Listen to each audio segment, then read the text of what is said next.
the Climate Discussion Nexus, I'm John Robson, and this is another Readout video from our Wednesday Wake Up newsletter, May 6th edition. And as you can see, we're still in the quarantine lockdown.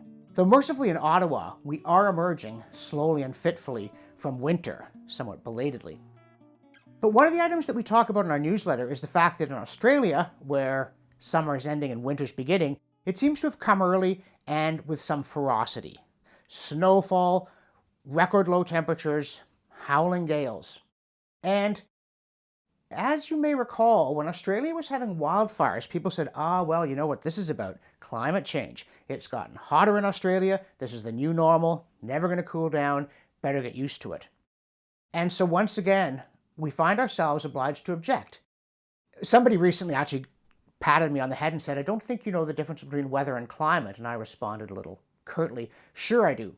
Weather's when it's unusually cold, climate's when it's unusually hot.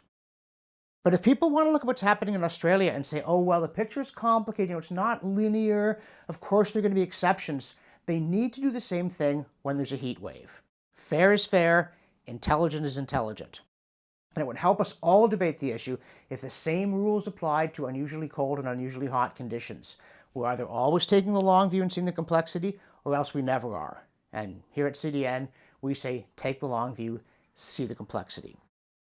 There are other examples of complexity in the newsletter, but there's also a giant prehistoric roar because of a new study that says that the Sahara is the most dangerous place on the Earth if you live about 100 million years ago. Right now, I say Sahara, you know what you see, barren desert. More rock than sand, actually. The Sahara is not even sandy. There's really nothing in much of the Sahara. But the thing is that 100 million years ago, it was a very different place. There were lush river valleys.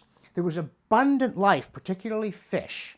And there was a bunch of giant stuff with great big pointy teeth. Some of the largest dinosaurs that ever lived were stalking the landscape. If you went back there, you better look around quickly because you're not going to be around long. But here's the puzzle. You see, 100 million years ago, the Earth was a lot warmer than it is today. Probably average temperature around 20 degrees Celsius rather than 12. And in fact, that 20 is more typical by far than what we've been experiencing lately, in geological terms lately, I mean. So why was there so much more life? Again, life that might end other life in a hurry, these gigantic predators. Lightning fast reflexes, giant powerful jaws, that sort of thing. There's a lot of life, but it doesn't always last a long time. But we're always told that if the planet warms up, there's going to be mass extinction, that warmth is bad for life, that wetter is bad for life, drier is bad for life, everything's bad for life except the perfect conditions that pertained in around 1950. You look at the fossil record, it just ain't so. So again, we need a more nuanced view of climate. We need a recognition that sure, if temperature changes suddenly, it's probably going to be bad for everything, including human beings. But the idea that warmer conditions are inherently hostile to life is one that a dinosaur could tell you is wrong. So a human being ought to be able to do the same. As always, there's lots more in the newsletter, including our 1919 or 2019 quiz. Which one of these is Atlin, BC? Yeah, it was big in the gold rush, not so much now. So which one is Atlin in 1919? Which one is Atlin in 2019? Please look at that. Sign up for it if you haven't already. Have a look at our videos. You can also find them on YouTube at ClimateDN. The website is climatediscussionnexus.com.